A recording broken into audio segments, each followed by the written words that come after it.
La nuit dernière, l'Iran a lancé la plus importante vague d'attaques militaires jamais dirigée directement contre le territoire israélien.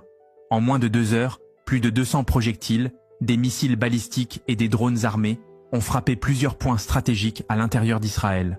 Ce n'est ni une menace en l'air, ni une manœuvre diplomatique, ni une attaque indirecte par intermédiaire. C'est la riposte la plus meurtrière depuis le début des hostilités directes entre États. Et son ampleur est considérable. L'attaque a commencé précisément à 22h40, heure locale. Des sirènes d'alerte ont retenti à Tel Aviv, Haïfa, Ramat Gan jusqu'à Ashdod. Les radars israéliens ont enregistré le lancement de plus de 120 missiles balistiques et près de 70 drones de combat en provenance du territoire iranien et de la direction de la mer Caspienne. Tous ont été tirés presque simultanément, dans une formation coordonnée, non aléatoire. En quelques minutes, des éclairs d'intercepteurs ont illuminé le ciel. Les systèmes de défense comme le dôme de fer, la fronde de David et Arrow 3 ont été immédiatement activés. Mais la vague d'attaque était tout simplement trop massive. Certains missiles ont échappé à l'interception et ont atteint leur cible.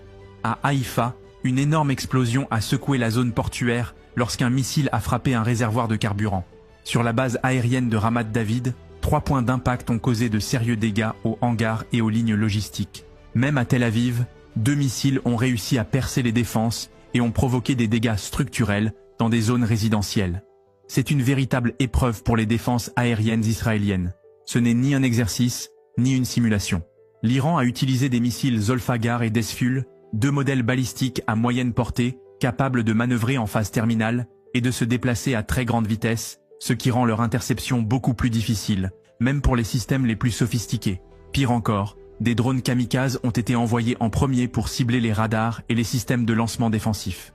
Selon plusieurs rapports, certaines batteries du dôme de fer ont été temporairement désactivées, ouvrant ainsi la voie aux missiles suivants.